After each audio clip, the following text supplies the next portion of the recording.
जय हिंद दोस्तों।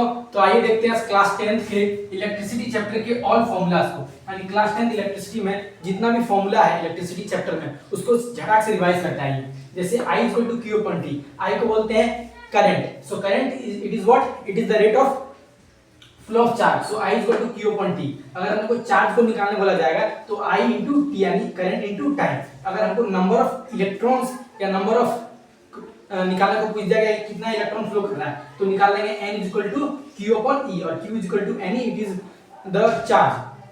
अब हम लोग को निकालना है v equal to w upon q। तो v इक्वल टू क्या होता है, v is the potential difference. So potential difference is the work done per unit charge. So v equal to w upon q। अगर हम लोग को w निकालना और वर्क डन निकालना हो तो उसको q इनटू v लिखेंगे। अगर हम लोग को q निकालना हो तो इसी को सिर्फ पलटा के w अपॉन v लिख देना है। अगर हम लोग को क्वेश्चन में कभी भी आगे पोटेंशियल डिफरेंस निकालने को यानी V equal to I R जो कि हमारा ओम्स लॉ होता है तो V equal to I R होता है। अब इसमें हम लोग को V निकालने को बोल दिया पोटेंशियल डिफरेंस तो वो होता है I इनटू R।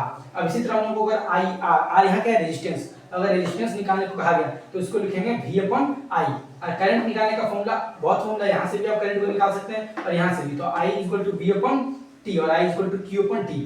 और हम लोग को क्वेश्चन में कभी भी रेजिस्टेंस को निकालने को बोले VI ग्राफ से, जो ओम्स लॉ का VI ग्राफ होता है उसमें से अगर हम लोग को निकालने को बोले रेजिस्टेंस ग्राफ से तो उसका होता है स्लोप ऑफ VI ग्राफ। यानी जो VI ग्राफ होता है उसका स्लोप से निकालते हैं। जैसे कि V2 V1 upon I2 I1, इसका जो स्लोप होता है उससे आप निकाल सकते हैं रेजिस्टेंस को। अब हम लोग रेजिस्टेंस का एक और फॉर्मूला होता है जो कि होता है रो L अपॉन A। तो यहाँ जो रो है वो होता है रेजिस्टिविटी।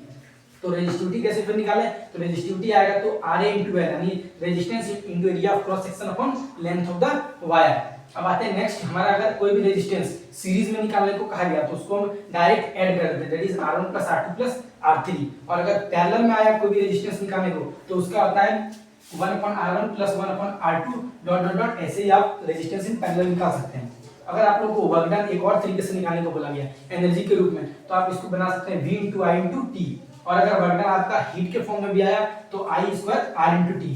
और यही क्वेश्चन वर्क डन, जो ये वर्क डन है इसको बोलते हैं एनर्जी एक तरह से, और जो वर्क डन का होता है वही एनर्जी का होता है, वही हीट का भी होता है, क्योंकि हीट होगा तभी एनर्जी निकलता है। तो I² RT इसका भी लिख सकते हैं। इसी तरह अगर हीट का एक और फॉर्मूला होता है V² R * T। अगर आपको पावर निकालने को बोला जाए तो पावर इक्वल टू होता है work done per unit time, और इसको आप P = I² R भी लिख सकते हैं। इसी तरह एक है एनर्जी। अगर एनर्जी आपको निकालने को आया तो एनर्जी का फॉर्मूला होता है पावर इनटू टाइम। तो इस तरह से आप इलेक्ट्रिसिटी के सारे न्यूमेरिकल्स को इन फॉर्मूले को याद करके कर सकते हैं।